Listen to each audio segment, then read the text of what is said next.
ও মুর্শিদ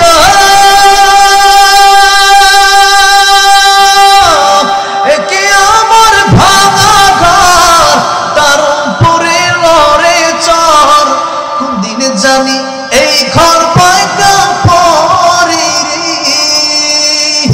আপের নেওয়ারে রে কাঁচা বাঁশের বেড়া রে বাজার লুটিয়া নিল রে আমার মন মজাইয়া রে দিল মজাইয়া মুর্শিদ নিজে দেশে যায় মুর্শিদ একে আমার ভাঙানা তার উপরে তুফান বাও পলকে পলকে ওঠে পানি রে কইও দয়ালের পারি রে আমার মন মজাইয়া রে দিল মজাইয়া মুর্শিদ নিজের দেশে যা কিয়ামতের কঠিন ময়দানে আল্লাহর নবী বিশ্বনবী রাহমাতুল লিল আলামিন বলেন কেবলমাত্র একটা গ্লাস পানি পান করানোর কারণে এক ব্যক্তিকে আল্লাহ রাব্বুল আলামিন জান্নাতের মালিক বানায় দিবে। একজন বন্ধু যেই বন্ধুকে দুনিয়াতে পানি পান করিয়েছিল বিপদের সময় মরুভূমিতে একজন আল্লাহওয়ালা একজন আলেম ছটফট করতেছে। উনি যখন গেছে সেই মরুভূমিতে সেখানে গিয়ে দেখে আল্লাহ ওলির সাথে পানি নাই, উনি পানির অভাবে পানির তৃষ্ণায় ছটফট করতেছে। ডাক দিয়ে বলল আল্লাহর ওলি আমার কাছে এক পেয়ালা এক বোতল পানি আছে, সেই পানি নিজে খাওয়ার চিন্তা করলাম না, নেন আপনি পান করেন। দুজন পান করে মরুভূমি থেকে দুজনই বিদায় নিয়ে চলে গেল। কিয়ামতের কঠিন ময়দানে ওই ব্যক্তির জন্য যখন জাহান্নামের ফয়সালা হয়ে যাবে আল্লাহ রাব্বুল আলামিন বলবেন ও ফেরেশতা ওই যে দেখা যায় জাহান্নামের একটা গেট সেই দিকে তারে নিয়ে যাও। যেই মাত্র জাহান্নামের দিকে নিয়ে যাবে লোকটা তাকায় দেখবে আল্লাহ সে ওলিকে দেখা যায় যে ওলিকে পানি পান করিয়েছিল। যেই মাত্র দেখবে এমনি সেখানে দাঁড়ায় যাবে আল্লাহর ওলি পানি পান করিয়েছিলাম দুনিয়াতে, আপনার কি কথাটা খেয়াল আছে নাকি? আল্লাহর ওলি কি বলবেন তুমি তো সেই ব্যক্তি যেই ব্যক্তি আমাকে দুনিয়াতে মরুভূমিতে বিপদের সময় সাহায্য করেছিলে পানি দিয়া, নিজে না পান করে পানিটা আমার মুখে ঢেলে দিয়েছিলে। আজ চিনতে পেরেছি কি অবস্থা আজকে তোমার, বলো। যুবক দেখে বলবে আল্লাহর ওলি জীবনে তো কিছুই করতে পারি নাই, আজকের কঠিন কিয়ামতের ময়দানে জাহান্নামের ফয়সালা হয়ে গেছে। ও আল্লাহর ওলি আজকের এই দিনে আপনি কি পারেন না আমার জন্য একটু আল্লাহর দরবারে সুপারিশ করতে? আপনি যদি আল্লাহর কাছে সুপারিশ করেন আল্লাহ রাব্বুল আলামিন তা মঞ্জুর করতে পারে। আর আপনি যদি আমার জন্য সুপারিশ করেন আপনার জান্নাতে টিকিট ক্যান্সেল হবে না। ও আল্লাহর ওলি আপনি কি পারেন না আমার জন্য একটু সুপারিশ করতে? যেই মাত্র বলল অন্য আল্লাহ ডেকে বলল হ্যাঁ প্রভু, এই লোকটা দুনিয়াতে বিপদের সময় নিজে পানি পান না করে আমাকে পানি পান করিয়েছিল। আল্লাহ তাআলা তুমি কি পারো না সেই দিনের আমলটাকে সিনা বানায়া, সেই দিনের তার দয়াময়কে সিনা বানায়া আজকের কিয়ামতের কঠিন ময়দানে তারা জান্নাতের মেহমান বানাচ্ছে।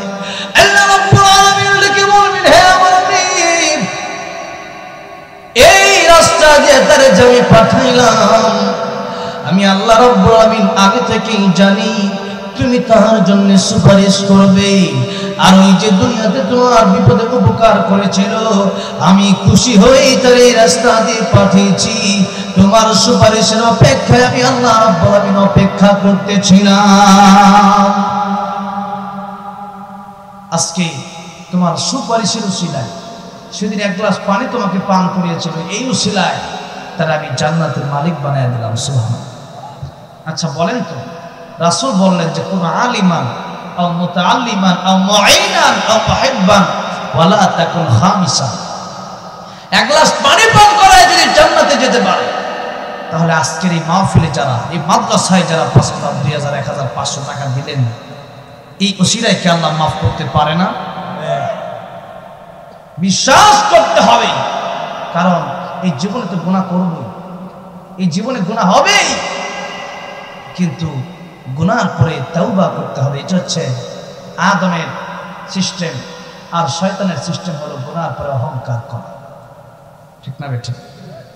গুনার পরে আত্মসমর্পণ করতে হবে। কি করতে হবে? আত্মসমর্পণ করতে হবে। আমরা যদি আত্মসমর্পণ না করি তাহলে আল্লাহ কষ্ট পেয়ে যাবে। আর আত্মসমর্পণ করে আল্লাহ বলেন, ইবলিস বলেছিল লাআকুদান্না লাহুম সিরাতাকাল মুস্তাকিম সুম্মা লাআতিয়ান্নাহুম মিন বাইনি আইদিহিম ওয়া মিন খালফিহিম ওয়া আন আইমানিহিম ওয়া আন শামাইলিহিম ওয়া লা তাজিদু আকসারাহুম শাকিরিন। আল্লাহ এই জান্নাতের পথে আমি তার বাধা হয়ে দাঁড়িয়ে যাব, তার জান্নাতের পথে আমি বসে যাব, এগুলোর জাহান্নামে নিয়ে যাব। আল্লাহ পাক বলেছেন সারা জীবন গুনাহ করবে, একবার মাফ চাইবে আমি আল্লাহ মাফ করে দেব। বাপে দেখবেন সন্তানদেরকে মাঝে মধ্যে রাগ করে, সন্তানের সাথে করে না? সন্তানকে রাগ করে, সন্তান ভুল করলে, বেয়াদবি করলে পরে বলে যা বাইর থেকে বের হয়ে যা। এই যে বলছি, সন্তান যারা, এরাও কিছু কিছু সন্তান আছে বাপের সাথে তেরামি করে। তো এখন ডাক দেয়া বলছে, ঠিক আছে তোমার বাড়ি ছাড়া কি আমার যাওয়ার জায়গা নাই? গেলাম না, থাকবো না তোমার বাড়ি। বলছে থাকবো না, চলে গেছে তার নানির বাড়ি। নানির বাড়ি চলে গেছে, বাপেও হাঁটতে হাঁটতে চলে গেছে নানির বাড়ি। গিয়া ডাক দিছে, আমার শ্বশুর বাড়িতে এখানে কি? এটা আমার নানির বাড়ি। কি এর নানির বাড়ি? তোর নানির বাড়ি হওয়ার আগে আমার শ্বশুর বাড়ি। যেরকম ঠিক নাকি? আমার শ্বশুর না হইলে তোর নানি হইতো না, আমার শাশুড়ি না হইলে তোর নানি হইতো না, আমার শ্বশুর না তোর নানা হইতো না। যেই ছেলে আমার কথা শোনে না, এই ছেলে আমার শ্বশুর বাড়িতে থাকতে পারবে না। যে মাত্র বলছে তোমার শ্বশুর বাড়ি থেকে যাওয়ার জায়গা নাই, উনি আবার গেছে। কোথায় গেল? এবার গেছে তার খালার বাড়িতে। বাপও গেছে, আজকে বাপ দেখবে সে কতটুকু যায়। হ্যাঁ, খালার বাড়িতে বাপ গিয়া এখন ডাক দিয়া কয়, কয়টা কার বাড়িতে আইসো? এটা আমার খালার বাড়ি। তোমার বাপের বাড়ি না, তোমার শ্বশুর বাড়ি? কয় আমার, তোর খালার বাড়ি, এটা আমার শালির বাড়ি। ঠিক না বেটি? আমার শালি না হলে তোর খালা হয় না। যে ছেলে আমার কথা শোনে না, সেই ছেলে আমার ভাইয়ের বাড়িতে থাকতে পারবে না। বেরো। সন্তান চিন্তা করে কি, যেখানেই যায় ওখানে গিয়ে ধরে দিবি। কথার মায়ের পেশ তো যেহেতু তেরামি করলে তো কথার মায়ের পেশ খাড়া তো যাওয়া লাগবে। কথার মায়ের পেশ খাড়াইবো কেন? এখন তোমার খালার বাড়ি, তোমার ভাইয়ের বাড়ি ছাড়া কি কোনো যাওয়ার জায়গা নাই? এবার চলে গেছে ফুফুর বাড়ি। আচ্ছা, কন্যা পিছে গেছে না আগে গেছে? যেরকম হয়ে গেছে, আগে গেছে। এখন বাপও সেখানে গেছে। আগে ছিল দুঃসম্পর্ক, রক্তের সম্পর্ক ছিল, বিয়ে করছে, এরপরে শ্বশুর বাড়ি করছে। আর এখন হয়েছে রক্তের সম্পর্ক, ব্লাডের সম্পর্ক, নিজের আপন বোন। ঠিক না বেঠিক? যে ছেলে আমার কথা শোনে না, আমার বোনের বাড়িতে তার কোনো জায়গা নেই, যাও। যেই মাত্র বলছে, এখন আর যাওয়ার রাস্তা খুঁজে পায় না। কই যাবে? তার কে রাখবে? তার এখন সে বুঝতে পারছে যে না, বাবার সাথে তার আমি কোনো ঠিক হয় না। কারণ দুনিয়াতে আসছি তো বাবার মাধ্যমে, তাহলে যেখানেই যাবো সব তো বাবার উসিলেই যাবো। বাবা না হইলে আমি হইতাম কেমন? ঠিক না বেঠিক? না, ও বাবা, ভুল করেছি। যেখানেই যাই সেখানেই তো তোমার আত্মীয়র বাড়ি, তোমার সম্পর্ক ছাড়া তো আমার সম্পর্ক হয় না। বাবা গো, মাফ করে দাও আমারে। যেই মাত্র বলছে মাফ করে দাও, এমনি দেখবেন বাবা গালে একটা চুমু দেয়, কপালে একটা চুমু দেয়, একবার কোলে নেয়, আরেকবার হাঁটা নিয়ে যায়, আর ডাক দেয়া বলে সন্তানের রে বাড়ি থেকে বের হওয়ার জন্য তোরে বলেছি, মন থেকে বলি নাই। আমি তোরে বাড়ি থেকে বের হয়ে যেতে এই জন্য বলেছিলাম যাতে করে তুই আমার কাছে এসে সমর্পণ করস। ও আমার সন্তান, আইসক্রিম খাবি না চকলেট খাবি না চিপস খাবি? এরপরে চিপস কিনে দেয়, আইসক্রিম কিনে দেয়, চকলেট কিনে দেয়। এই যে বাবা তার পেছনে পেছনে করলো, তার পেছনে পেছনে চলে করেছে। বাবার মায়া দয়া কম না বেশি? বাবার মায়া বেশি, সন্তান ছাড়া বাবা থাকবে কেমনে? এই জন্য বাবা তার পিছনে পিছনে করেছে। আর একটা কথা হলো, বাবা যখন বলেছিল আমার বাড়ির থেকে বের হয়ে যা, এটা কি বাড়ির থেকে বের হওয়ার জন্য বলেছিল নাকি ক্ষমা চাওয়ার জন্য বলেছিল? ক্ষমা চাওয়ার জন্য বলেছিল, ঠিক না? ঠিক। আল্লাহ রাব্বুল আলামিন সূরাতুর রহমান 33 নম্বর আয়াতে আল্লাহ পাক আমাদেরকে উদ্দেশ্য করে এই কথা বললেন, ইয়া মাশারাল জিন্নি ওয়াল ইনসি ইন ইসতাতাতুম আন তানফুযু মিন আকতারিস সামাওয়াতি ওয়াল আরদি ফানফুযু লা তানফুযুনা ইল্লা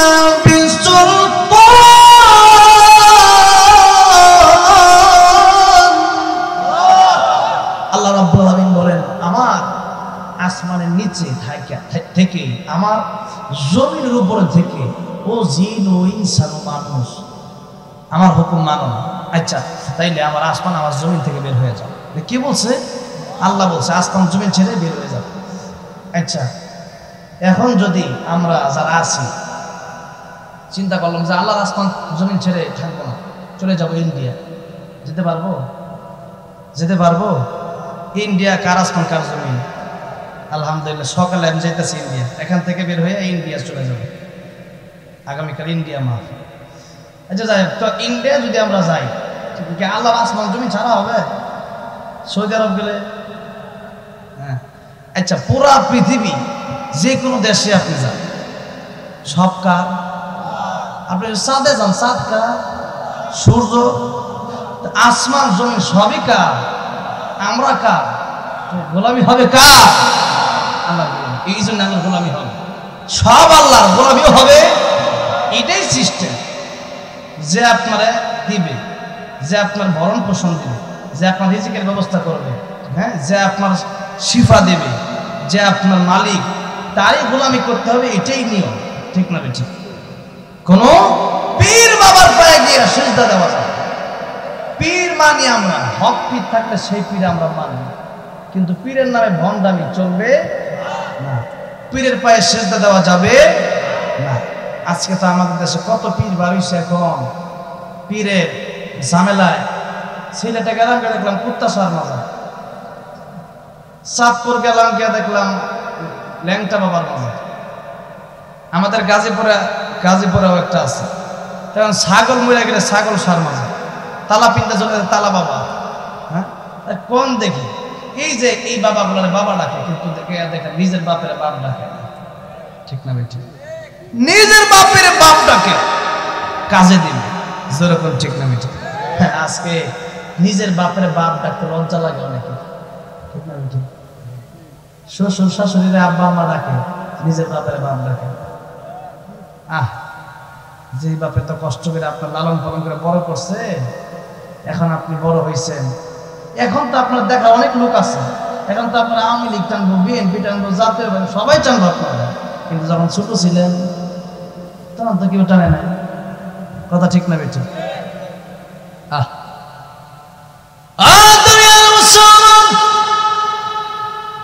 আজকে যদি আমার আপনার ভিতরে জান না থাকতো, রূহ না থাকতো, আমার আপনারে কেউ টানতো না, কেউ নিত না, এমনকি বাপ মাও নিত। রূহ না থাকলে বাপ মা নিত।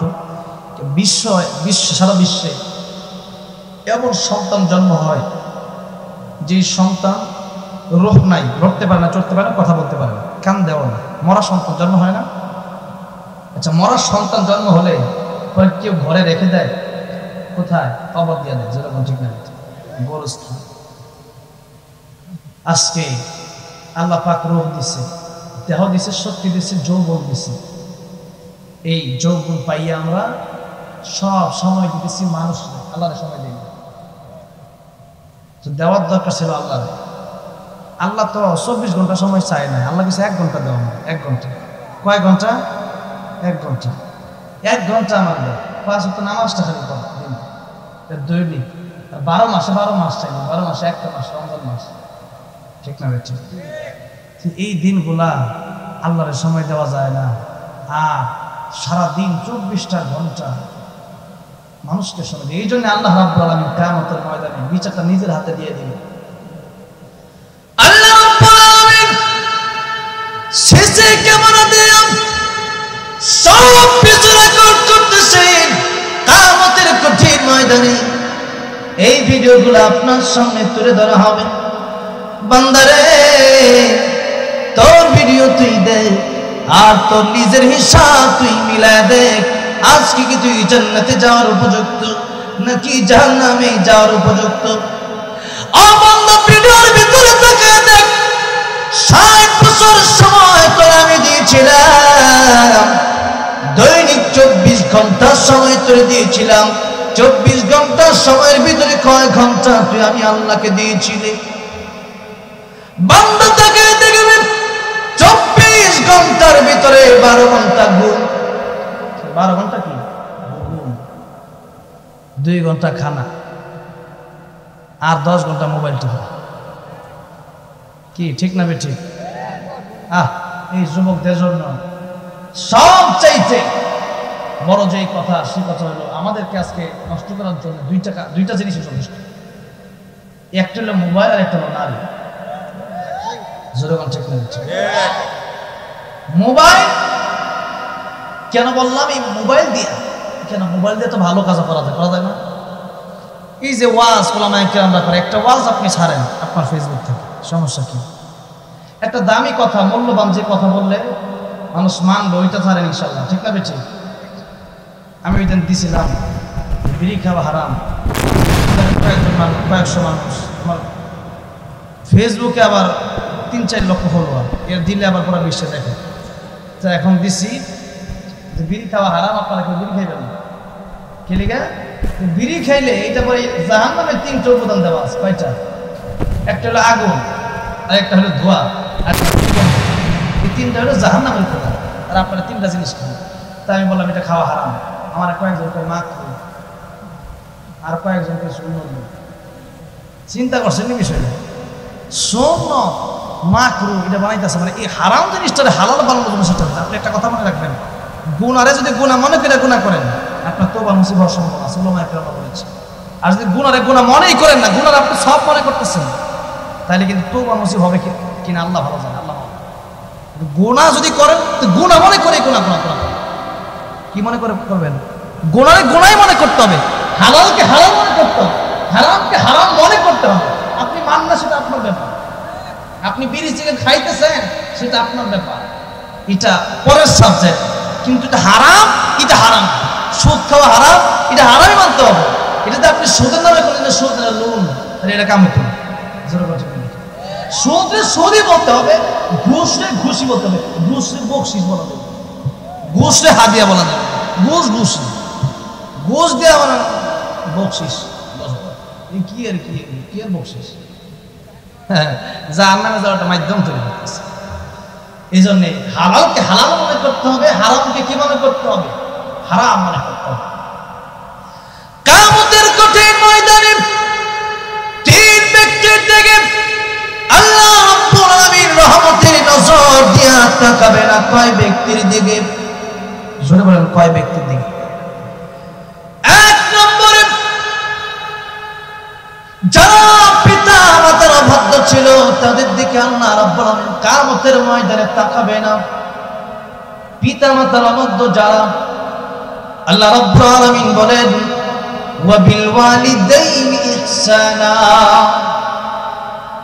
আমার ইবাদতের পরে পিতা মাতার সাথে সৎ ব্যবহার করো, পিতা মাতার খেদমত করো। পিতামাতার সাথে ভালো আচরণ করো। ফালা তাকুল লাহুমা উফ ওয়ালা তানহারহুমা ওয়া কুল লাহুমা কাওলান কারীমা। পিতামাতার সাথে উফ শব্দটা পর্যন্ত বলবা না। মা বলছে, বাবারে যাওয়া তুমি ঢাকা, ঢাকা থেকে আমার জন্য আসার সময় 2 কেজি মিষ্টি নিয়ে এসো। আপনি কথা বলতে পারবেন না যে এত টাকা ইনকাম করি, দিদি বলে এটা যাও, এটা যাও, এরকম বলা যাবে? বলতে হবে, আম্মা আপনার মায়ের পায়ের, আপনার পায়ের নিচে তো আমার বেহেশত, আর জান্নাতু তাহতা আকদামিল উম্মাহাত, মায়ের পায়ের নিচে সন্তানের বেহেশত। কে বলেছেন? বিশ্বনবী বলেছেন। সুবহানাল্লাহ। এই জন্য আমার যুবক ভাইদেরকে বলবো, মায়ের সাথে যদি খারাপ ব্যবহার করেন জাহান্নামে যাওয়ার জন্য রেডি হয়ে যান। নামাজ আপনি পড়লেও জাহান্নামে যেতে হবে যদি মায়ের খেদমত না করেন। কারণ আমার নবীজি বলেছেন, হুমা জান্নাতুকা হুমা নারুকা, তোমার মা বাবাই তোমার জন্য জান্নাত, তোমার মা বাবাই তোমার জন্য জাহান্নাম। জান্নাতে যদি যেতে হয় পিতামাতার খেদমত করো, পিতামাতার খেদমতের উসিলায় আল্লাহ রাব্বুল আমিন তোমাকে জান্নাতের মালিক বানিয়ে দিবে। ও দুনিয়ার মুসলমান, আমার যুবক ভাইরা, আজকের এই দিনে যদি আপনার আব্বা মারা যায়, আপনার আব্বার লাশটা আপনি কবরে নামাবেন, আপনার বাপের লাশটা আপনি কাঁধে নেবেন। আজকে কিছুই বুঝবেন না, যেদিন বাপের লাশটা কবরে নামাবে সেদিন একে একে সব স্মৃতিগুলো মনে পড়ে যাবে। বাবা কত কষ্টই না আমার জন্য করেছিল, কত কষ্ট করে পর্যন্ত ডিম বিক্রি করার টাকা, খেতে কাজ করার টাকা দিয়ে আমার পরীক্ষার ফিস দিয়েছিল। সেই বাবাকে যেদিন কাঁধের মধ্যে নেবেন, সেই বাবার লাশ যেদিন নেবেন, সেই দিন স্মৃতিগুলো মনে পড়বে। বাবার যেদিন কবরে রাখবেন সেদিন तमाम পৃথিবীর সমস্ত পুরুষের দিকে তাকাবে, কিন্তু বাপের চেহারার মতো একটা চেহারা খুঁজে পাবেন না, মায়ের চেহারার মতো একটা চেহারাও খুঁজে পাবেন না। এই জন্যে পিতা মাতা আল আকুল ওয়ালিদাইন, পিতা মাতার সাথে বেয়াদবি করলে পরে কিয়ামতের ময়দানে আল্লাহ রাব্বুল আমিন তাকাবে না। 2 নম্বরে নেশার সাথে যারা জড়িত, যে কারণে কথায় প্রসঙ্গ আমি টানলাম, ওই কারণটা হলো বিড়ি যারা খান, সিগারেট যারা খান, তাদের জন্য কথাটা টানলাম। যারা প্রতিনিয়ত নেশায় জড়িত থাকেন, নেশা সেবন যারা করেন, মদের সাথে জড়িত, ইয়াবার সাথে জড়িত, ফেন্সিডিলের সাথে জড়িত, সিগারেটের সাথে জড়িত, কিয়ামতের কঠিন ময়দানে যিনি আপনার দিকে তাকাবে না তিনি কে? আল্লাহ আপনার দিকে তাকাবেন। চিন্তা করে দেখেন, আল্লাহ যদি কিয়ামতের ময়দানে আমাদের দিকে না তাকায় তাহলে যাওয়ার কোনো জায়গা আছে? কোনো জায়গা নেই। সেদিন আল্লাহর সাথে কথা না বললে হৃদয় শান্তি হবে কেন? আল্লাহর সাথে কথা না বলবে। আব্দুল কাদের জিলানী রাহমাতুল্লাহ আলাইহি বলতেন, জান্নাত ও দোজখ সে ইয়ার রব क्या करो, जन्नत ও दोजख से यार रब क्या करो, आरज़ू है मैं तुझसे देखा करूं,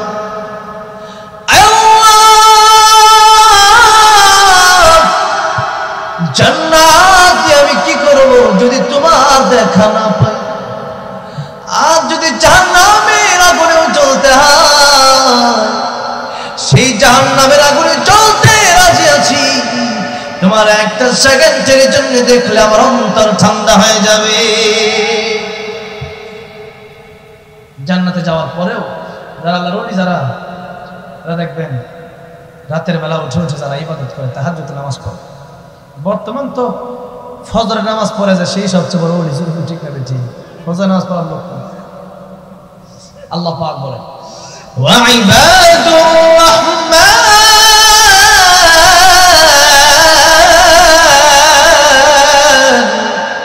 আল্লাযীনা ইয়ামশুনা আলাল আরদি হাওনা وإذا خاطبهم الجاهلون قالوا سلاما والذين يبيتون لربهم سجدا وقياما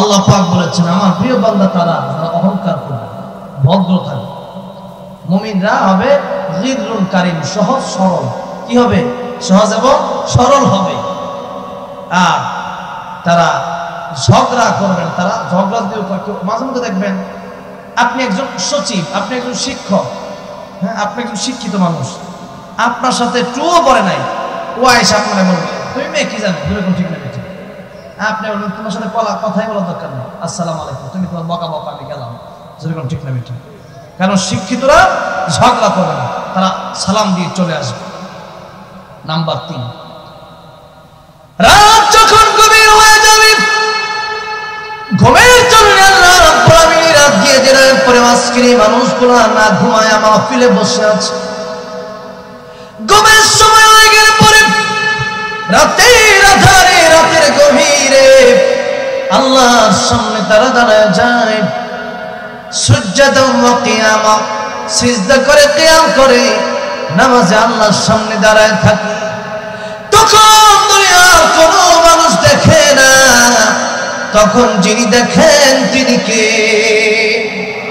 সেই সময়টা যারা ইবাদত করে কারো মহব্বতে না ওই সময় যারা ইবাদত করে কেবলমাত্র আল্লাহর জন্য করে কেবলমাত্র কার জন্য করে আল্লাহর জন্য করে এরা হলো আল্লাহ প্রিয় বান্দা এই জন্য আল্লাহর প্রিয় বান্দা হওয়া দরকার আছে না নাই এগুলো জান্নাতে যাওয়ার পরেও শান্ত হবে না সুবহানাল্লাহ কেন হবে না আল্লাহ এদেরকে জিজ্ঞাসা করবে যে সব নিয়ামত কি ঠিকঠাক ভাবে পাইছো কোরআনে যা বর্ণনা করছিলাম তখন সাধারণ জান্নাতীরা বলবে আল্লাহ যা বলছিল তার চেয়ে 97 গুণ বেশি বেশি সুবহানাল্লাহ আল্লাহ যা পাইছে আলহামদুলিল্লাহ খুশি কিন্তু যারা আল্লাহর প্রেমে যারা পাগল আল্লাহর প্রেমে দেওয়ানা যারা এরা বলবে আল্লাহ এই জান্নাত দরকার নেই সুবহানাল্লাহ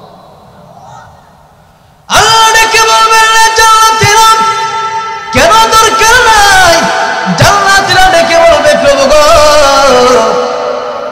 এই জান্নাত দিয়ে কি করব যদি তোমার দেখতে না পারি শুধুমাত্র জান্নাতের জন্য ইবাদত করি নাই ইবাদত করেছি তোমার পাওয়ার জন্য সুবহানাল্লাহ আল্লাহ রাব্বুল আলামিন তাদেরকে সালাম দেবে সালামুন কাওলাম মির রাব্বির রাহিম আল্লাহ জান্নাতীদেরকে সালাম দিবে আর এরকম একটা কোরআনের মাহফিল করা হবে আল্লাহ গো আজকে যারা এই কোরআনের মাহফিলে বসলো তাদেরকে সেই দিন কোরআনের জান্নাতে তুমি ছায়া দিও বলেন আমিন সেই কোরআনের বাগানে দাউদ আলাইহিস সালাম কোরআন থেকে তেলাওয়াত করবে আমার পয়গম্বর বিশ্বনবী কোরআন থেকে তেলাওয়াত করবে আল্লাহ তেলাওয়াত বলতেছিলাম আল্লাহ যদি আমাদের সাথে কথা না বলে এই হৃদয়টা শান্ত হবে সেদিন যেন আল্লাহ আমাদের সকলের সাথে কথা বলে রহমতের নজর দিয়ে তাকায় মানে না একটু চিন্তা করে দেখেন কিয়ামতের কঠিন ময়দানে 99টা খাতা ভর্তি কোন একজনের থাকবে কয়টা খাতা 99টা খাতা এক একটা খাতা এত বড় হবে মাদ্দাল বসর দৃষ্টির শক্তি যতদূর পর্যন্ত যায় এত বড় হবে একটা খাতা এরকম 99টা খাতায় যখন তার গুনাহ ভর্তি থাকবে আল্লাহ ডাক দিয়া বলবেন বান্দা আজকে যাওয়ার মতো কোনো জায়গা তোমার আসেনি বান্দা ডেকে বলবে আল্লাহ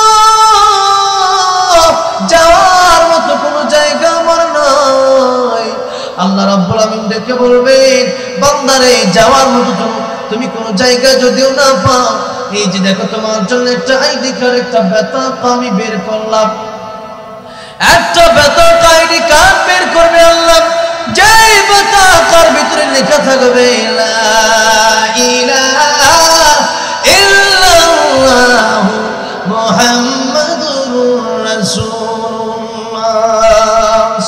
সাল্লাল্লাহু আলাইহি ওয়াসাল্লাম। এই আইডি কার্ডে লা ইলাহা ইল্লাল্লাহ লেখা থাকবে।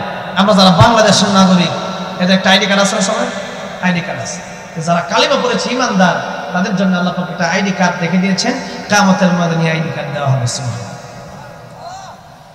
এই আইডি কার্ড রব্বুল আমিন এক পাল্লায় রাখবেন, আরেক পাল্লায় তার 99 খাতা রেখে দিবেন।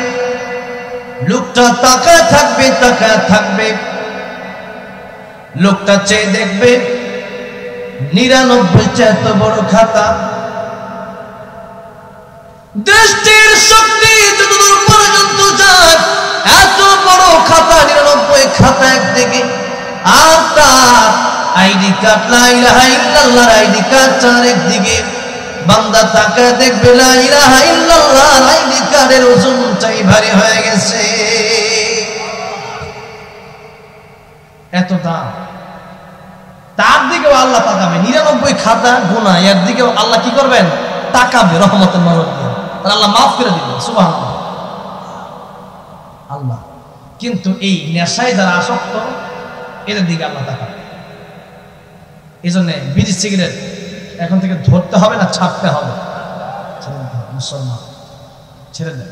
এই মুহূর্তে যদি মরে যান, নেশাখোর অবস্থায় আপনার মরণ হন, আল্লাহ আপনার দিকে তাকাবে। 3 নম্বর, যারা কথায় কথায় খোটা দেয়, আর বাংলান যারা কথায় কথা কি দেয়, এটা মহিলাদের অভ্যাস বেশি। মহিলারাও খোটা দেয়। 7 শ্রেণীর নারীর কথা আল্লাহ পাক বলেন, রাসূল সাল্লাল্লাহু আলাইহি ওয়াসাল্লাম বলেছেন, আন্নানা মান্নানা হান্নানা কান্নানা সাদ্দাকা বাররাকা।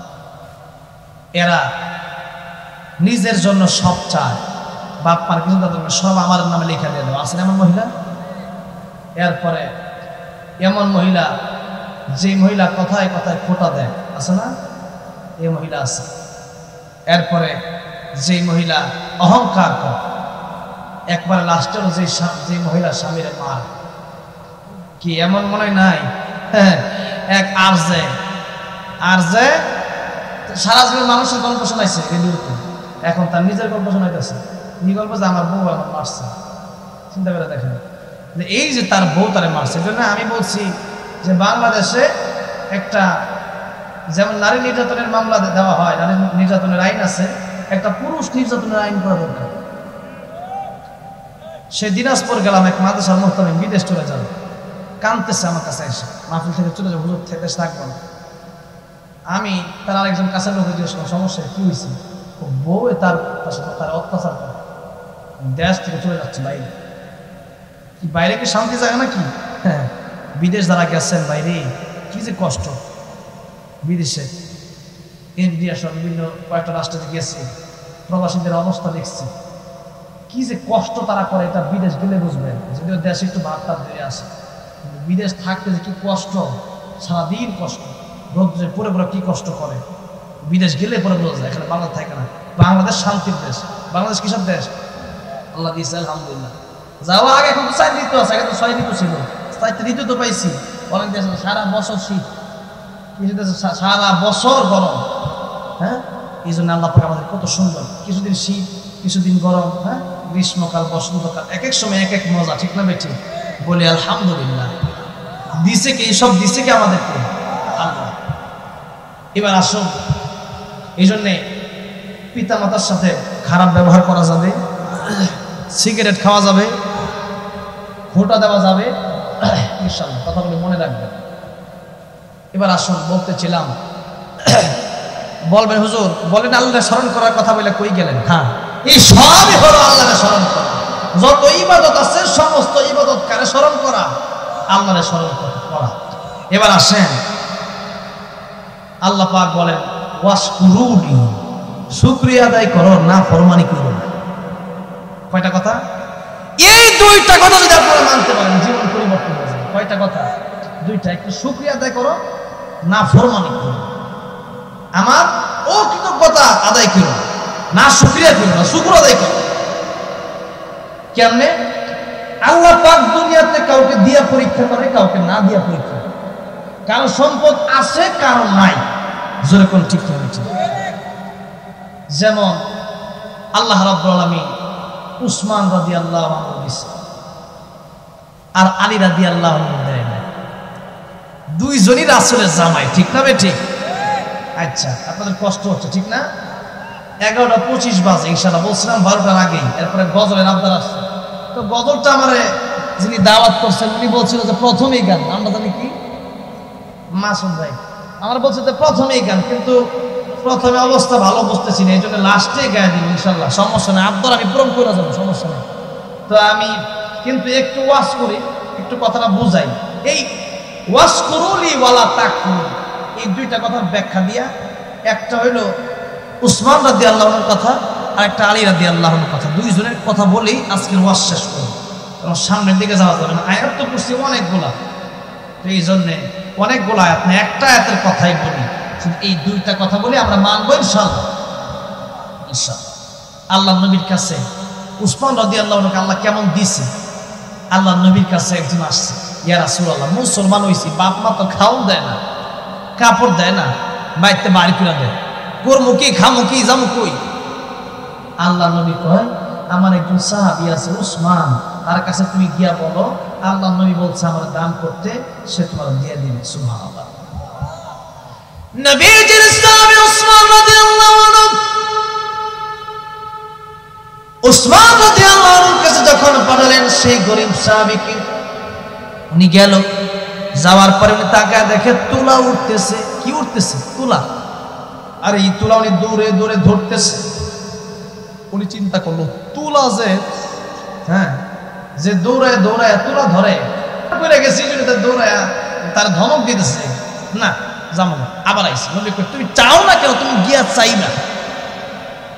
উনি গেছে, উনি গিয়া এবার গেছে, এবার তাকায় দেখে পিঁপড়া খাবার খাইতে আসছে, পিঁপড়ার খাবারটা মুখ থেকে রেখে দিয়েছে। চিন্তা করছেন? উনি যখন এই অবস্থাগুলো দেখলো, উনি কই না, ওনার কাছে চাওয়া যাবে না, কিন্তু নবী তো বলছে চাওয়ার জন্য, ঠিক আছে, নবী যদি বলছে, কি করে না করে, উনি গরিব হইতে পারে, কিন্তু কোনো সিস্টেম থাকতে পারে, বুঝলে দেখি। ও নবী সাহাবী উসমান, আপনার কাছে আমার নবী পাঠাইছে। উসমান রাদিয়াল্লাহু আনহু, নবী পাঠাইছে কি জন্যে? আমার কিছু দেন।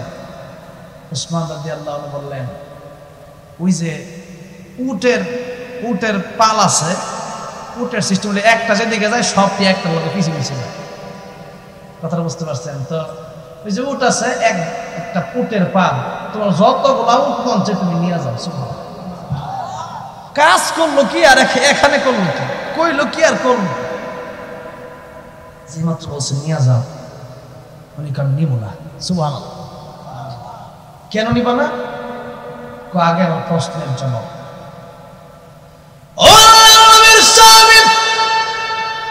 উসমান রাদিয়াল্লাহু আনহু আপনারা দেখলাম তোলা দৌড়ায় দৌড়ায় ধরেন, আবার দেখলাম এক ফোঁটা কেরোসিন পড়ার জন্য তারে ধমক দেন, পেঁপড়া খাবার নিয়ে যায়, সেই খাবার রেখে দেন, আপনি আমার এতগুলা উট দিয়ে দেন, এর মানেটা কি বুঝলাম না।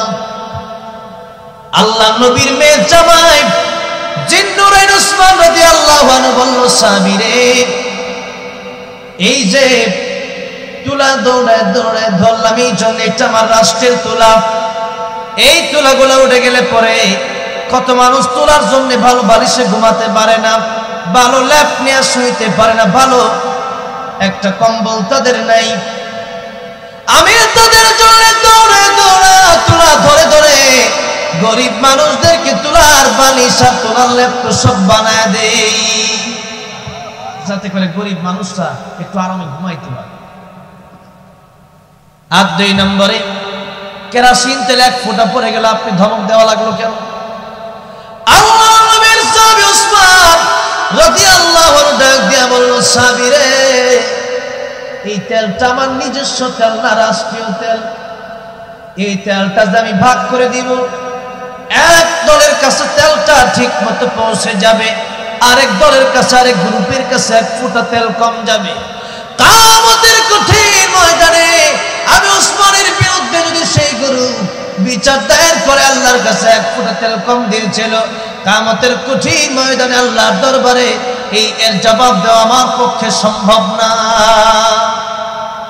1 ফোঁটা তেল আমরা না বলে কত মানুষের কাছে ফল খায়, আরেকজনের টাকা নিয়ে নিই, আরেকজনের সাবান ব্যবহার করি, শ্যাম্পু ব্যবহার করি, মানে যা মন চাই।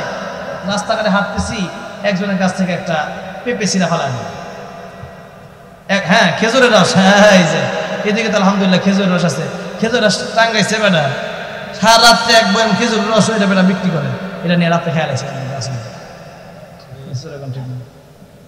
এরপরে গ্যান্ডারি খেত থাকলে তো কথাই নেই, গ্যান্ডারি পর্যন্ত মানে হ্যাঁ উইশাদ আখ, আখ খেতে গিয়া রাত্রেবেলা শীতের দিন আখ খেতে আখ চুরি করে, ঠিক না বেটি? এই যে চুরি করতেছে, কি ছোট ছোট বাচ্চারা করে, যুবক পোলা মানে চুরি করে, আল্লাহ হাসার কথা না। এই চুরি করতেছেন, আপনি জবাব দিতে পারবেন? একটা কথা ভালোভাবে মনে রাখবেন, এই কথাটা আপনি মনে রাখবেন, এই কথা আপনি যদি এই কথা সারমর্ম আজকে বুঝতে পারেন, আপনার জীবন চেঞ্জ হয়ে যাবে। মনোযোগ দেন। হক দুইটা হক, কয়টা হক? একটা হইল হাক্কুল্লাহ, আল্লাহর হক। একটা কার হক? আল্লাহর হক। নাম্বার 2 বান্দার হক। কয়টা হক বললাম? এক নম্বরে কার হক, 2 নম্বরে কার হক? বান্দার হক। আল্লাহর হক, আল্লাহ বলেন আমি চাইলে ইন্নাল্লাহা লা ইয়াগফিরু আন ইউশরাকা বিহি ওয়া ইয়াগফিরু মা দুনা যালিকা লিমান ইয়াশা ওয়া মান ইউশরিক বিল্লাহি ফাকাদ ইফতারা ইসমান আযীমা। আমি আল্লাহ চাইলে সব গুনাহ মাফ করে দিব, শিরিকের গুনাহ বাদ দিয়ে। শিরিকের গুনাহ করা যাবে।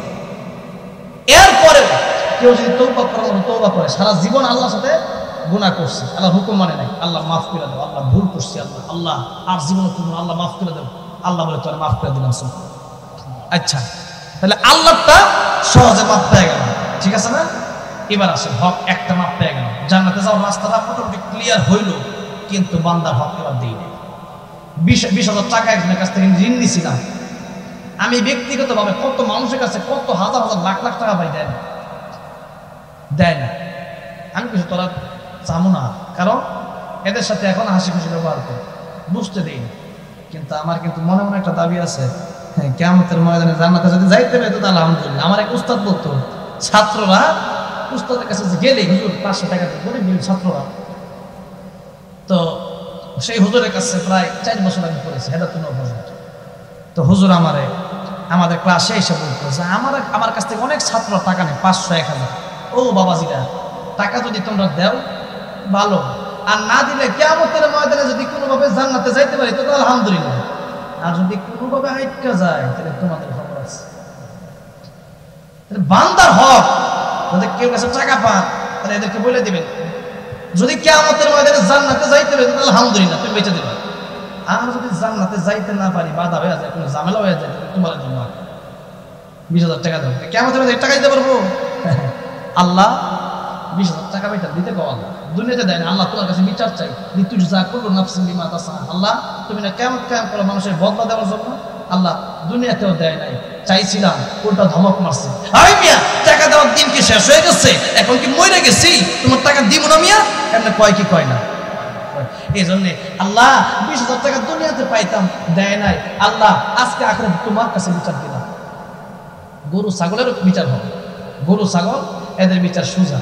কি, এক গরু আরেক গরুর ধাক্কা দিছে, সেই গরু বলবে, আল্লাহ বলবেন সেদিন তুমি শক্তিশালী ছেলে, তারে ধাক্কা দিছিলা, গুতা দিছিলা, আজকে তোমার শক্তি দিয়ে দিলাম, তারে দুর্বল বানা দিলাম, তারে গুতা দাও, শেষ।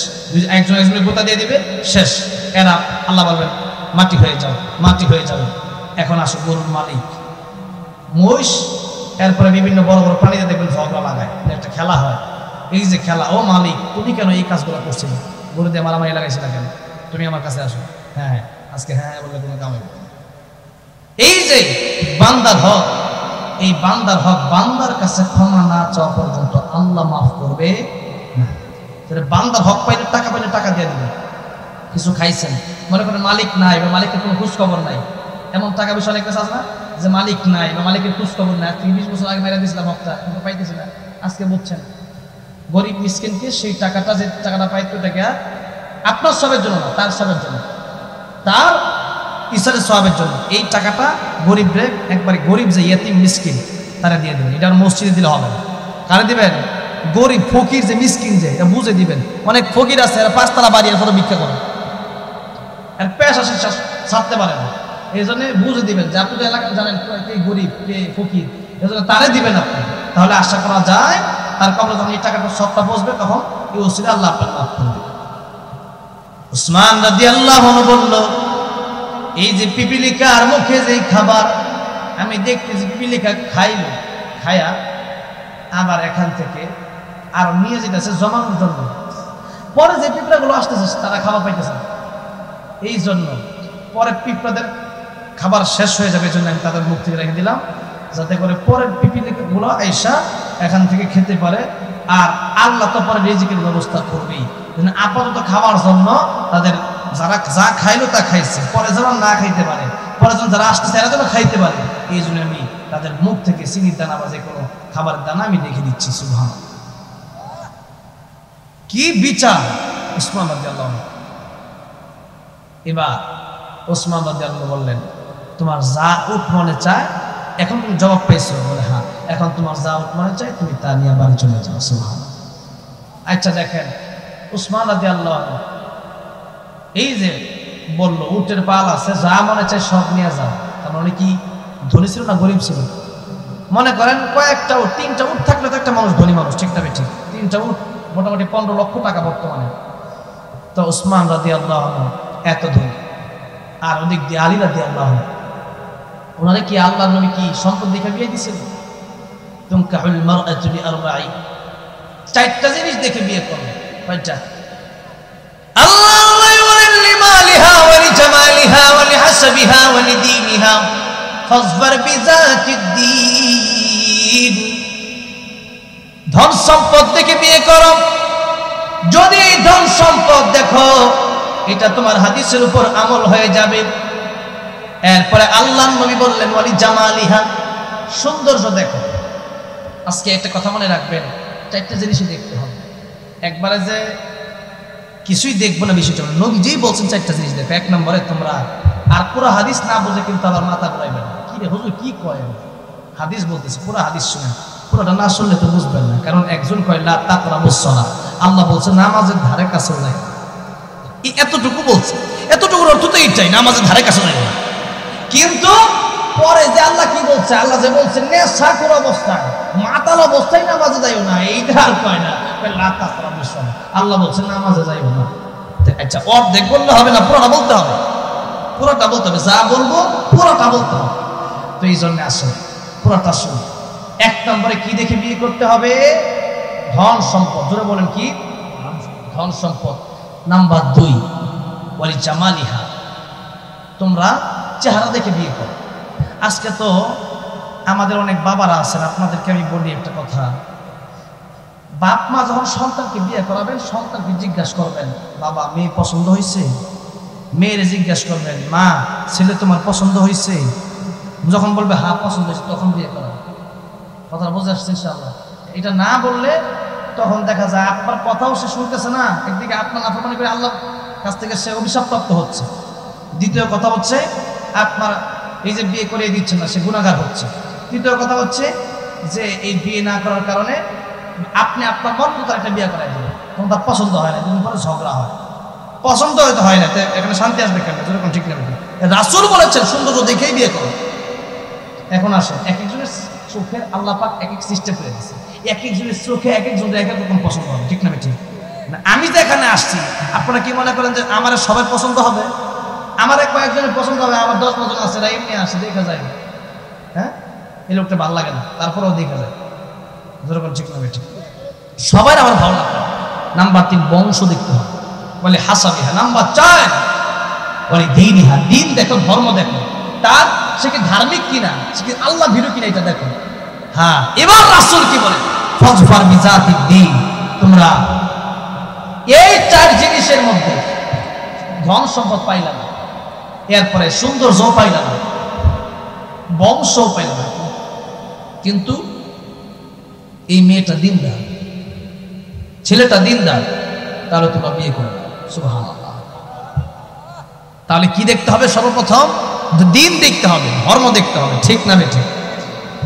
আচ্ছা, এবার আসুন নবীর মেয়ের জামাই আলী রাদিয়াল্লাহু আনহু, ওনারা কি নবী ধন সম্পদ দেখে বিয়ে দিচ্ছে না কি দেখে বিয়ে দিচ্ছে? ধার্মিক আল্লাহ ভীরুতা দেখে বিয়ে দিচ্ছে, ঠিক না ঠিক? এটা মনে রাখি। এবার আসুন আমার আজকের শেষ ওয়াজটা আমি আপনাদের সামনে করে যাই। আলী রাদিয়াল্লাহু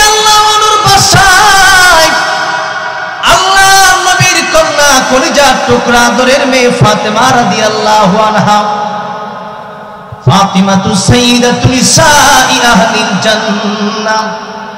ফাতেমা জান্নাতের সর্দারনি হবে। কি হবে?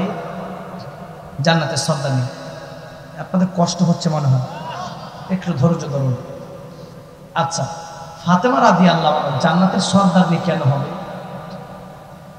কিতাবের ভিতরে দুইটা জিনিস বিশেষ করে উল্লেখ করা হয়েছে। এক নম্বর, ফাতেমা রাদিয়াল্লাহু আনহার পর্দা ছিল খাঁটি পর্দা। কি পর্দা? মৃত্যুর আগে ফাতেমা রাদিয়াল্লাহু আনহা ডেকে বলেন, প্রাণের স্বামী, মৃত্যুর পরে আমার ইন্তেকালের পরে আমার লাশটা আপনি রাত্রে বেলা দাফন করবেন, দিনের বেলা আপনি দাফন করবেন না। প্রাণের স্বামী, রাতের বেলায় কেন দাফন করবেন জানেননি? কারণ আমি নবীজির কলিজার টুকরা মেয়ে ফাতিমা, কতটুকু লম্বা কতটুকু মোটা এটা মানুষ দেখে ফেলতে পারে। আমি ফাতিমা কতটুকু লম্বা কতটুকু মোটা এটা যেন কেউ দেখতে না পারে, এই জন্য আপনি রাতের বেলা আমার দাফন করবেন। শুধু কাপড়ের কাপড় দিবেন না, কাপড়ের কাপড়ের উপর দিয়ে আরেকটা কাপড় আপনি পেঁচায় দিবেন। কোন সুবহানাল্লাহ। আমার লাশটা যেন কতটুকু লম্বা এটা কেউ না দেখতে পারে। আর আজকে আমাদের সমাজে পর্দা নাই, কিন্তু ফাতেমার সাথে জান্নাতে যাইতে চাই। ঠিক না? ঠিক। দুই নম্বরে, স্বামীর খেদমত করতে হবে। স্ত্রী যারা আছেন স্বামীর খেদমত করতে হবে, তাহলে জান্নাতে যাওয়া সম্ভব হবে। নেককার বিবি স্বামীর খেদমত যারা করেছে অবশ্যই জান্নাতে যাবে। এই জন্য স্বামীর খেদমত করাটা বিশেষ জরুরি কথা। স্বামীর খেদমত যারা করে না, উল্টা স্বামীকে দিয়ে খেদমত করা এমন লোক আছে না? নাই? দাজ্জালের ফিতনা। কি এর ফিতনা? আর এগুলো ফিতনা হবে না তো কি হবে? সবাই তো সবার বড় যে বড় বড় টিভি কিনে দিয়েছেন, টিভি থাকবে না, বন্ধ হবে। টিভি বন্ধ করতে হবে। এবার আসেন, হ্যাঁ, টিভি বন্ধ করে দিতে হবে। আর নারী যারা আছে এদের ব্যাপারে রাসূল কি বলেন দেখেন, আল্লাহকে সিজদা দিতে হবে, আল্লাহর পরে কাউকে সিজদা দেওয়া যাবে না। কিন্তু আল্লাহ রাসূল বলেছেন, যদি আল্লাহর পরে কাউকে সিজদা দেওয়ার কথা আমি নবী বলতাম, আমি বলতাম তোমরা তোমাদের স্বামীর পায়ে সিজদা করছো। স্বামীর মর্যাদা বাড়েন, সিজদা তো দেওয়া যাবে না। যদি বলতাম তো স্বামীর কথা বলতাম। কেন? স্বামীর মর্যাদা অনেক বেশি। ঠিক না? স্বামী একটা স্ত্রীর জন্য কত কষ্ট করে। এরপরে যে স্ত্রীরা স্বামীর কাছে স্বামীর জিনিস আনছে, সে বলে না এটা আমার পছন্দ হয় না, রাসূল বলেন তারাও দাজ্জালের জাত। স্বামীর আনা এটা পছন্দ করতে হবে, স্বামী 2 টাকা টানবে এটাই পছন্দ করতেই হবে। যেরকম ঠিক না? এই জন্য আর যারা স্বামীরা আছেন তারাও মনে মনে খুব খুশি হয় না, আমাদেরকে কিছু বলে না। আপনাদেরকেও বলা দরকার, কারণ অনেক স্বামীরা আছে স্ত্রীদেরকে ঘরে খালি কাজের বউ হিসাবে করে, খালি কাজ কিভাবে করাবে। কেন? আপনি তো সহযোগিতা করতে পারেন। আয়েশা ঘুম থেকে উঠে দেখে আল্লাহর নবীর রুটি গোশত সব পাক করে আনাইছে। আল্লাহ, এটা কি অবস্থা! বিশ্ব নবী যিনি, উনি এত বড় একটা কাজ করলো। নবীজি কয়, আয়েশা শরমের কোনো কারণ নাই, আমি তোমার স্বামী, আমিও তোমার সাথে একটু সহযোগিতা করতে চাই। যে নবী রাহমাতুল লিল আলামিন তিনি আয়েশা রাদিয়াল্লাহু আনহা তরকারি কাটেন, নবীজি কয় আমরা দেব, আমি ওকে একটা কাটি। সুবহানাল্লাহ। আর আমাদের স্বামীরা এটা করতে রাজি না। এই জন্যে খালি তাদের দিকে দেখেন, কাজের বুয়া বানায় রাখেন। এটা পাচনের নিয়ামত আল্লাহ পাক তো বানাইছে, খালাকনাকুম আজওয়াজা, জোড়ায় জোড়ায় বানাইছে মুহাব্বতের জন্য। ঠিক না বেঠিক? এই জন্য এদেরকেও কষ্ট দেওয়া যাবে না। আবার নারীরাও স্বামীদেরকে দিয়া অনেক সময় দেখছে সারাদিন স্বামী কষ্ট করে আসছে, এরপরে একটু পানি দাও তো, জগ আছে গ্লাস আছে লয়ে খালি খাও। যেরকম ঠিক না বেঠিক? এইগুলো হলো বেয়াদব। বলে কি স্ত্রী? বেয়াদব স্ত্রী। আবার এরকম বেয়াদব স্ত্রী থাকার কারণে অনেক সময় মায়ের সাথে ঝগড়া হয়। আচ্ছা, যাদের মায়ের সাথে আর স্ত্রীর সাথে ঝগড়া হয়, দেখি একটু এইভাবে বোঝাবেন। কিভাবে? মারে গিয়া বলেন, মা আমার স্ত্রী তো বাচ্চা মানুষ, শুরু মানুষ, এখনো বোঝে না কিছু, এত কথাও তো বলবেই। তুমিও যদি তারা এমনি এইরকম ঝগড়া করো তাহলে কি হবে? তোমার যদি মেয়ে হয়ে তাহলে কি করতে? ও তো একটু কথা বলবে, বুঝে না তো, থাক বাদ দাও, এগুলো কথা কানে নিয়ে লাভ নাই। আর আপনার স্ত্রীরা এসব বোঝাবে। কি বোঝাবে? আলাদা আলাদা, আর একসাথে না। একসাথে তো আবার মাইন্ড করবে। স্ত্রীকে আলাদা বোঝাবেন যে আমার মা তো বুড়া মানুষ, মুরব্বী মানুষ, আমার মা তো এখন বুড়া হয়ে গেছে, একটু কথা বলবে, একটু বেশি কথা, যেমন তোমার তো পেট করা লাগবে। মা যা বলার বলুক, সমস্যা নেই, তুমি তো কানেই নিও না, তুমি কেমন থাকো। এইভাবে যদি স্ত্রীকে আর মাকে বোঝানো যায় তাহলে ঝগড়া হয়, ঝগড়া। কিন্তু আমরা বুঝাইতে পারি না, বিবেকটা একটু খাটায় সেই জায়গায়। পরিবারের শান্তি না থাকলে দুনিয়াতে কোনো জায়গায় শান্তি নাই, ঠিক না বেঠিক? পরিবারের শান্তি হলো বড় শান্তি। বলতেছিলাম ফাতেমা রাদিয়াল্লাহু আনহা কয়টা কারণে জান্নাতের সর্দার হবে? দুইটা, নারীদের সর্দারনি হবে। একটা হলো খাঁটি পর্দার, একটা কি? স্বামীর খেদমত। একটা কথা বলে শেষ করি। আল্লাহর নবী বিশ্ব নবী রাহমাতুল লিল আলামিন একদিন দরজায় গিয়ে কারাঘাত করে বললেন, ফাতেমা রে দরজা খোলো, আমি তোমার বাবা। ফাতেমা রাদিয়াল্লাহু আনহা ভিতর থেকে জবাব দেয়, বাবা আমি তোমার সাথে দেখা করতে পারবো না। বিশ্ব নবীকে বলে তোমার সাথে দেখা করতে পারবো না? ও ফাতেমা, কেন রে তুমি আমার সাথে দেখা করতে পারবে না? ফাতেমা রেখে বলে, ও আমার আব্বা, দেখা কেমনে করব? এমন কাপড় পরিধান করে আছি যে কাপড় যদি তুমি দেখো আমার স্বামী হযরত আলীর প্রতি তোমার ধারণা খারাপ হয়ে যেতে পারে। ও বাবা, আমি চাই না আমার স্বামীর প্রতি তোমার কোনো খারাপ ধারণা হয়ে যাবে, চাই ফাতেমা বরদাস্ত করতে পারবো না। কারণ সুবহানাল্লাহ, খারাপ ধারণা হবে আমার স্বামীর প্রতি, এটা আমি বরদাস্ত করবো না। কি স্ত্রী ছিল, কি স্বামী ছিল। আর বর্তমান অনেক স্ত্রীরা শ্বশুর বাড়ি থেকে বদনাম করে স্বামী, যে এই ছেলে পাইছিল আমার জন্য, আর কোনো ছেলে পাও নাই। যেরকম ঠিক না বেটি? সেই ফাতেমার মতো জীবন আমার আপনার হয় নাই। আপনার তো জান্নাতে যাওয়ার জন্য সবাই ভালো, এই জন্যে ফাতেমার মতো হবে। যে কথাটা বলতেছিলাম 2-3 মিনিট লাগবে, অনেক লম্বা টাইম। আসলে কথা বললে অনেক কথাই তো, একটু এটা বইলেই শেষ করতেছি। এটা বইলে এই কথাটা বাড়াবো না ইনশাআল্লাহ। এটা বইলে ফাতেমা রাদিয়াল্লাহু আনহা ওনার স্বামীকে, জোরে কোন, আলী রাদিয়াল্লাহু আনহু 3 দিন ধরে ঘরের ভিতরে খাবার নাই। হাসান হুসাইনের পেটে খাবার যায় না, ফাতিমার পেটে খাবার যায় না। আলী রাদিয়াল্লাহু আনহু 4th দিনে কাজে বের হয়ে গেলেন। কিসে বের হলেন? কাজে বের হয়ে গেলেন। উনি দিন মজদুর ছিল। কি ছিল? দিন মজদুর। আমরা কাজকে ছোট করে দেখবো, প্রত্যেকটা কাজই বড় কাজ, কারণ আমার রাসূল কাজ করেছে। একটা কথা বললে তো আসে খালি কথা। রাসূল সাল্লাল্লাহু আলাইহি সাল্লাম ইহুদির বাড়িতে একদিন গেছে। ইহুদি, একটা কাজ করা যাবে, ফাতেমার ঘরে খাবার না। ইহুদি বলল, কাজ করো, ওই যে কুয়া থেকে বালতি দিয়ে পানি উঠে এই খেজুর বাগানে দাও। পানি দিতেছে নবীজি, বালতিটা হঠাৎ করে কুয়াতে পড়ে গেছে। এটা কি আমার নবীর দোষটা? রশি দুর্বল, যেই মাত্র পড়ে গেছে, ইহুদি আয়েশা নবীর গালে একটা থাপ্পড় মারছে। নাউজুবিল্লাহ। বালতি পরে কেন? রাসূলে বলতেছে, সে রাসূল কাজ করতেছে। রাসূল কিছুই বলেন। রাসূল বলল, ও কুয়ারে, ও কুয়া, আমি তো রাহমাতুল লিল আলামিন।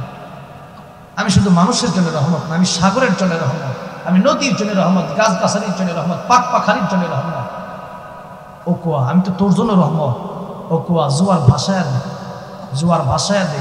কুয়ারে বলছে, কুয়ার ভিতরে জোয়ার উঠে গেছে, পানি উপরে অটোমেটিকলি চলে আসছে, বালতি নবীর হাতে চলে আসছে, যেমন চলে আসছে। এবার দেখি বললো, নেও বালতি, যদি তোমার সবটা দিছো, নেও তোমার বালতি নেও। তাও নবী থাপ্পড় দেয় না। কি চরিত্র! ওয়াইন্নাকা লাআলা খুলুকিন আযীম, কারে বলে মহান চরিত্র। এই চরিত্র দুনিয়া তার কাউ ছিল, কিছু বলেন না। ইহুদি বলল, এত সুন্দর চরিত্র, মাল নাম, উনিও তো একটা থাপ্পড় দিলে আমার কি করার ছিল? নবীর এক থাপ্পড় হয়তো মরে যেত মনে হয়। মুসা আলাইহিস সালামের থাপ্পড়ে যে মারা যায়, নবীজির থাপ্পড়, হাজার যুবকের যে শক্তি, রাসূল সাল্লাল্লাহু আলাইহি ওয়াসাল্লামের শরীরে একাই সে শক্তি। সুবহানাল্লাহ। সেই নবী থাপ্পড় দেয় না, উনি চলে যাচ্ছে। ইহুদি চিন্তা করছে যে এটা বিশ্ব নবী ছাড়া কেউ হবে না, হাতটা কাইটা পাচ্ছে। আল্লাহু আকবার। ভুল করেছি, বেয়াদবি করেছি, অন্যায় করেছি, আপনার সাথে এত বড় ভুল করেছি। দেখেন যে হাত দিয়ে আপনার থাপ্পড় দিয়েছি, সেই হাত আমি কেটে নিয়ে এসেছি। ইয়া রাসূলুল্লাহ, আমার ভুল বেয়াদবি আপনি ক্ষমা করে দেন। আল্লাহর নবী বলল, হাত কেটে ফেলেছো? কোন হাত দেখি? হুজুর, এই যে আমার হাতটা দাও। আল্লাহ নবী হাতটা নিচ্ছে, সুবহানাল্লাহ দিয়া যেমনে প্লাস্টিক লাগায়, যেই জুতো দিয়া আল্লাহ নবী বিশ্ব নবী রাহমাতুল লিল আলামিন আবু বকরের শরীরের সাথে কামড় দেওয়ার পরে যেই থুতু দিয়া লাগায় দিছে আর আবু বকরের বিষ পানি হয়ে গেছে। সেই থুতু যখন লাগায় দিছে আগের চাইতেও হাত আরো দ্বিগুণ শক্তিশালী হয়ে গেছে। কাফেরকে বলে ইয়া রাসূলুল্লাহ ইয়া হাবিবাল্লাহ, ওগো নবীজি আমার বুঝতে বাকি না আপনি যে বিশ্ব নবী। ইয়া রাসূলুল্লাহ এই মুহূর্তে আমারে পড়ায় দেন লা ইলাহা ইল্লাল্লাহ মুহাম্মাদুর রাসূলুল্লাহ সাল্লাল্লাহু আলাইহি সাল্লাম। নবী যে নিজেও কাজ করছে, আলী রাদিয়াল্লাহু আনহু কাজে বের হয়ে গেছে, কাজ পায় না।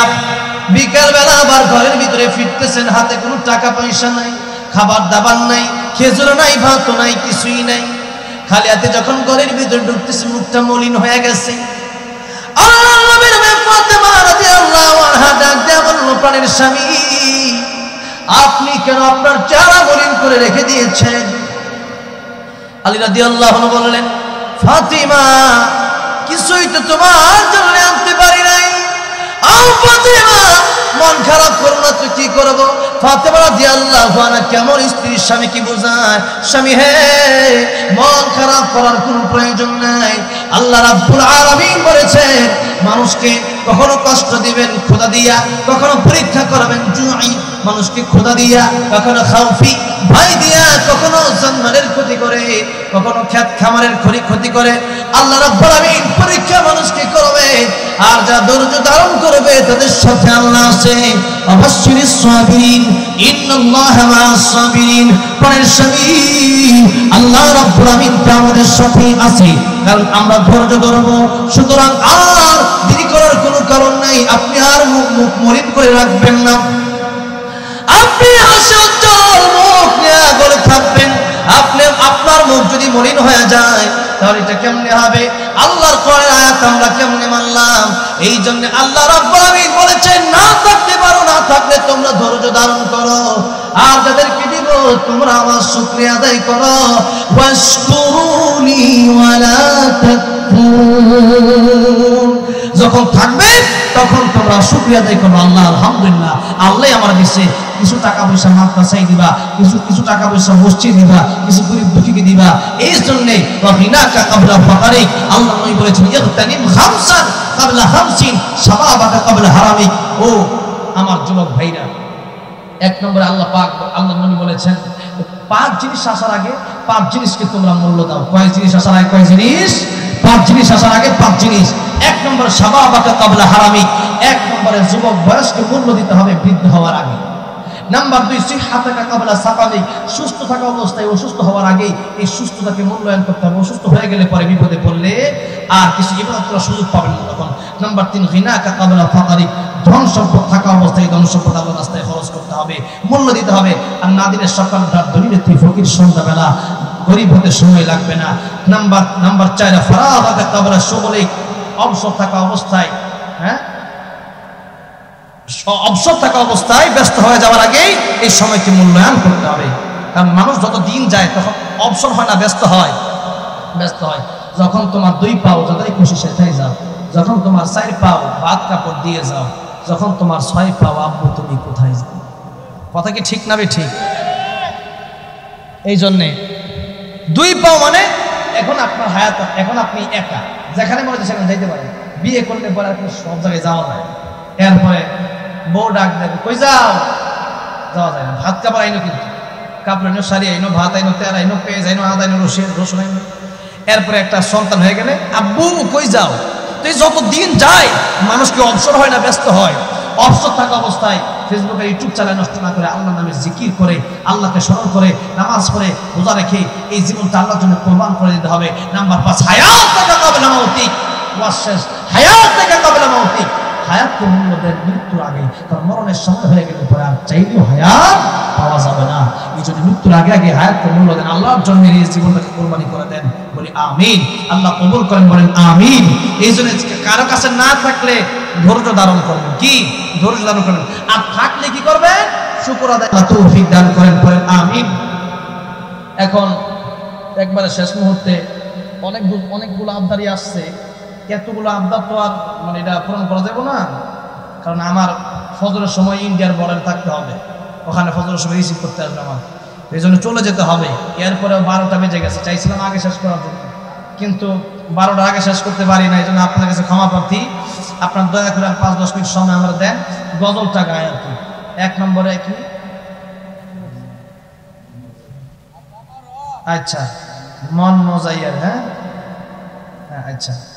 তারপর অনেকগুলো গজলের আবদার আসছে, এতগুলো গাওয়া যাবে, একটা, হ্যাঁ একটাই, হ্যাঁ আচ্ছা আচ্ছা ঠিক আছে। আমারও মদিনার মাটিতে একজন গাইছে, খুব সুন্দর গাইছে। আচ্ছা ঠিক আছে, আমি আগেটা গাই ইনশাআল্লাহ। ও মদিনার মাটি রে, সকল সুখ বুঝি তোর কপালে। ও মদিনা রে,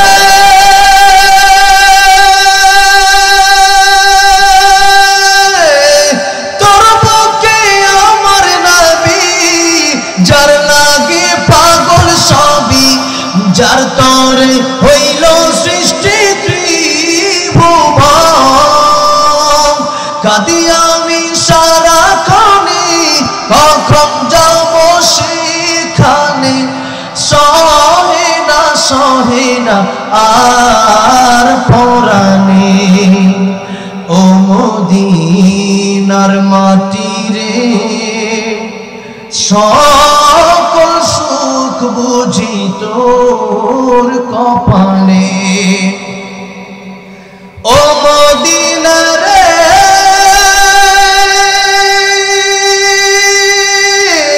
পাখি যদি হতাম আমি, উড়ে উড়ে যেতাম আমি, থাকতো না মনে কোনো যাতনা। দেহে নাই পাখায় আমার, সাথে নাই টাকায় আমার, কেমনে কেমনে যাব সেখানে। ও মদিনার মাটি রে, সকল সুখ বুঝি তোর কপালে। আল্লাহ সবাইকে বারবার মক্কা মদিনা যাওয়ার তৌফিক দান করেন। আমার মন মজাইয়া রে, দিল মজাইয়া মুর্শিদ নিজের দেশে যায়। ও মুর্শিদ